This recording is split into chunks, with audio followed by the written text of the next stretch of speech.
Din po natin ang barangay chairman dito, si Kapitan Isabelita Gravides ng Barangay UP Campus. Magandang hapon po, Magandang Kapitan. hapon, Jiki. Apo. Salamat sa pagdalaw kagad sa aming lugar. Ma'am, dito po sa pangyayari, ilan po ba ang naapektuhan ng pamilya at kumusta na po yung mga nasasakupan po ninyo? Okay.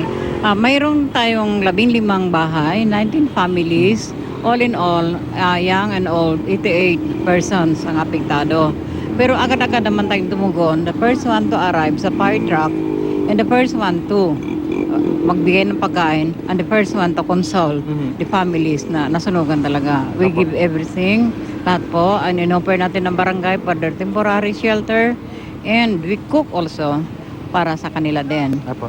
At bukas ay see to it na itong area nito ay malinis na para wala ng a sort of souvenir sa pangyayaring napakasakit na loob ng bawat bahay na naapektuhan ng sunog. Apo. Yun nung nakita nga namin, kakatapos nyo lang maghatid, paano ba ito, lugaw po itong Opo. dinala po ninyo para Yes sa mga po. residente. Ano po? Yes po, lahat po yan ay agad-agad bago dumating yung SSDD ay kami na muna po para kahit papaano masave yung gutom nila na 10 o'clock po nangyari yon. So more or less wala pa silang lunch.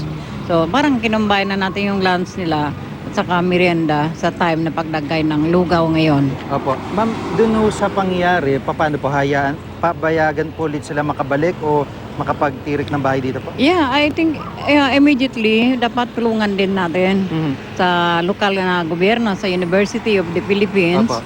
Makabangon muna bago yung plano. Opo. Kasi yung hurt ay yung sakit ng dibdib Opo. ay andyan pa ngayon. So wala muna tayong siguro mga negatibong comments ngayon, but para malagay lang sila sa maayos. Later on, pwedeng pag-usapan yan. Apo, at ang mabuti, wala akong nasaktan kahit pa paano sa pangyayari. Ano po? Jiki, alam mo, nagpasalamat ako. Kasi nung unang kaming dumating dito kaninang past 10, ay wala talaga. So, pero hindi mo maiwasan yung chaos, yung talagang nervyos ng bawat mamayan.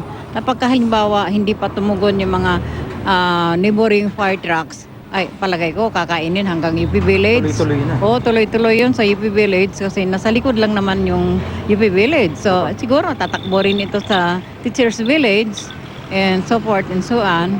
Mabuti naman maagap. Maraming salamat sa lahat ng barangay na tumulong sa Barangay UP Campus, Apo. sa sunog ng CP Garcia. At rest be assured, kami din po, I will always be there to help whenever there is a problem. Apo, Kapitana, maraming salamat po sa pagkakataon. Sige, ang gwapo mo pala. Salamat po, ma'am. Idol kita sa Angkor. Thank you po, salamat po. Si Kapitana Isabelita Gravides ng Barangay UP Campus dito po sa Diliman. Kasama po din po natin si Ginong Eduardo Magalso. Siya po yung binabanggit po nung hepe po ng BFP QC na may-ari ng bahay. Mang Ed, ang tinuturo ho at binabanggit nyo raw sa mga bumbero ay yung pong computer po ninyo na nakasaksak. Apo, Tama sir. po ba? Apo, sir. Bakit po, parati po bang ganito? Hindi, bakit po oh. naiwan? Baka waglit lang akong naiwanan. Apo. Yun po. Pero yun na, sa tingin nyo, doon nagmula talaga. Hindi ko sigurado doon kasi